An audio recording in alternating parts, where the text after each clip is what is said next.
Jesus, in his earthly ministry, often drew the circle of inclusion wider than the imagination of those around him. In the Episcopal Church, we have been struggling and making strides all at the same time over LGBTQIA issues since the early 1950s. The Church has come a long way with the pioneering ordination of LGBTQIA plus clergy, to the first bishop being Gene Robinson, and several of us who have followed in his footsteps. The Church has made strides in welcoming, including, and fully integrating LGBTQIA plus folks into the life of Christendom and into the life of the Church. My experience in the Church has been overall a very positive one. There have been very few people who have had either issues or have raised issues with me around human sexuality. I think in many ways, the Church tends to fear that which it does not know. When we move into the unknown, into those places where we have never gone before, we tend to stumble into those places. And my experience in the Church has been one of affirmation. There is one story that stands out in particular. Early on in my ministry, when I was newly ordained and serving a parish in the Diocese of Ohio, one of the parishioners came up to me and pretty much said that they were not necessarily in favor of having gay clergy or having out gay clergy. I have to make that distinction. And so I said, well, I'm here, you're here. How about we just get to know each other? And so we started a series of weekly lunches where we just go out to lunch and just have conversation and get to know each other.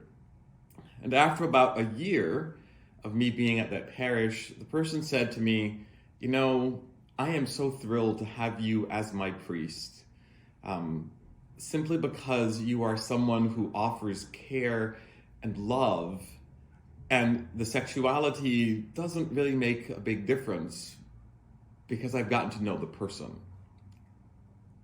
That has been, in many ways, my experience in the Church, that issues and looking at what could be is completely different than when you have to actually interact and engage and look someone else in the eyes and walk alongside them as a beloved child of God.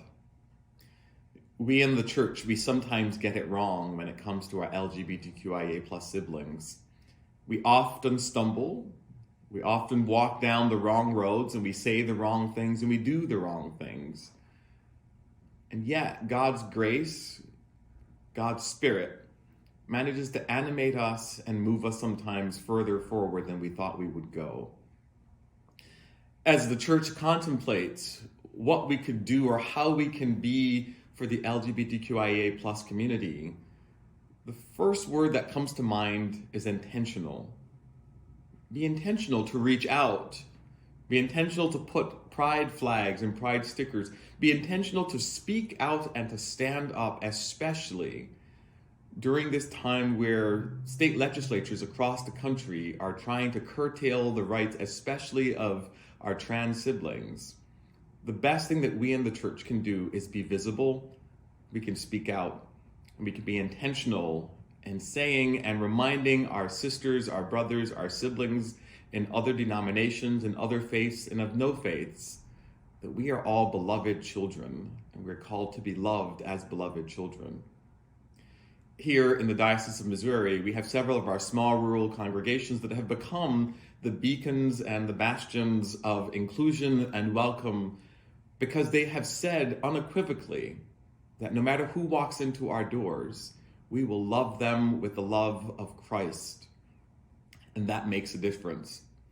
To intentionally hold space, to draw the circle of who is invited, who is included wider, I think is the call of the Church for this time, when it feels as though the LGBTQIA plus community is under attack, where it feels as though everything is in chaos, knowing that the Church, that people of faith are saying that no matter who you are, no matter who you love, no matter where you are, that you are welcomed, not just welcomed, but invited into something bigger and deeper and wider than any of us can imagine. That is an invitation that our community needs to hear and experience more than anything now. Many of us sometimes feel as though our families and those whom we love are under attack. And for the church to stand up and stand beside us, to walk with us, to be companions on a journey into the unknown, is a tremendous gift.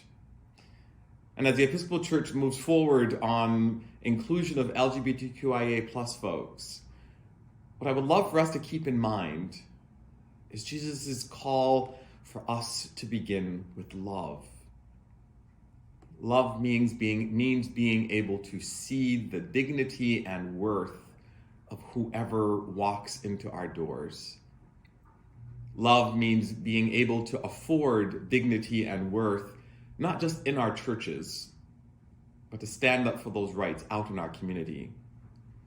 Love means joining into those opportunities to celebrate pride and to say to those who have been hurt by the church, I'm sorry. We need forgiveness. One of the things that I have done throughout my ministry is on high holy days, Christmas, Easter, All Saints, baptisms, is I offer an apology. I often say, I am so sorry for the way that the church may have hurt or harmed you, and I pray that we as a church can and should do better. I think that is one concrete step that anyone in the Episcopal Church, especially the leadership, may be able to offer to our wider community. To say, I'm sorry for the hurt. To name the pain that the church, that Christianity as a whole has imposed on the LGBTQIA+ community. To be able to ask for forgiveness and to point us in a different direction.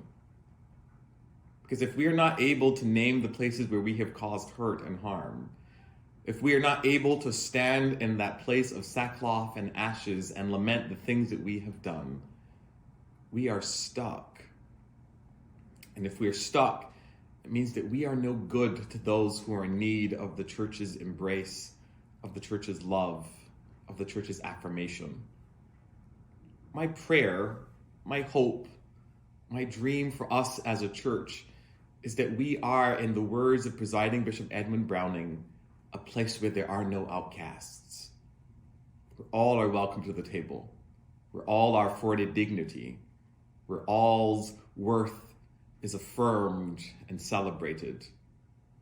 If we can do that, if we can create a place where there are no outcasts, I think we as the Episcopal Church will be in a much better place, and in a place to be God's love, Christ's unfenced grace, the Holy Spirit's moving in and through us as we continue to be a place of affirmation, of intentionality, but above all, of love.